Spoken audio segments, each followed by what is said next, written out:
एक वेगळी रेसिपी तयार करणार आहोत।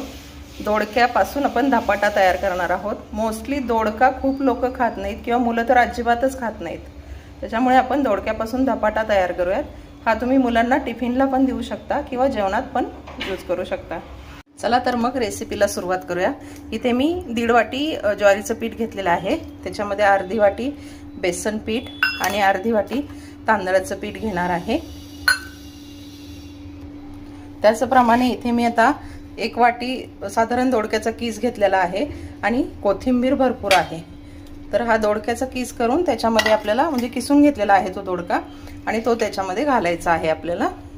याच्यामध्ये मी मसाले घेतलेले आहेत, धनेपूड, जिरेपूड, मिरची पावडर, थोडासा ओवा आणि हळद। त्यानंतर पांढरे तीळ घेतलेले आहेत, ते तीळ याच्यामध्ये घालून घ्यायचे आणि चवीनुसार मीठ घालायचे। हे सगळं आपल्याला हाताने छान मिक्स करून घ्यायचे आणि लागलं तरच त्याच्यामध्ये आपल्याला पाणी घालायचंय। मुलं तर दोडका अजिबातच खात नाही, त्याच्यामुळे हे दोडक्याचे धपाटे खूप छान बनतात, मुलं अगदी आवडीने खातात आणि तुम्ही हे मुलांना टिफिनमध्ये पण देऊ शकता, अगदी दुपारी जेवणाच्या वेळी घेऊ शकता किंवा सकाळी नाश्त्याच्या वेळी पण हे करू शकता। लागेल तसं पाणी घालून आपण हे पीठ मळून घेतलेलं आहे। याच्यामध्ये तिखट तुमच्या आवडीनुसार तुम्ही घालू शकता, तुम्हाला हवं असेल आवडत असेल तर हिरव्या मिरचीची पेस्ट पण तुम्ही याच्यामध्ये घालू शकता। आता हे पीठ आपल्याला 10 मिनिटं रेस्ट करायला ठेवून द्यायचं आहे, त्यानंतर याचे धपाटे आपण करून घेऊयात।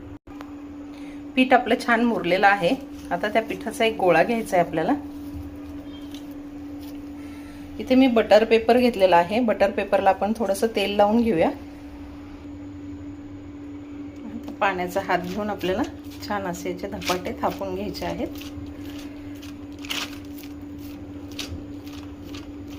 खूप छान बनतात याचे धपाटे आणि सगळे आवडीने खातात।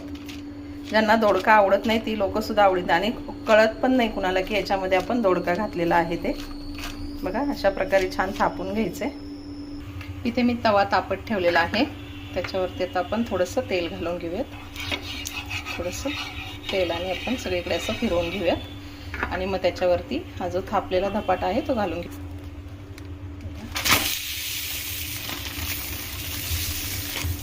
आता वरून पण याच्यावरती थोडंसं तेल सोडून घ्यायचं आणि दोन्ही बाजूने छान असं खरपूस भाजून घ्यायचं आहे धपाट्याला आपल्याला।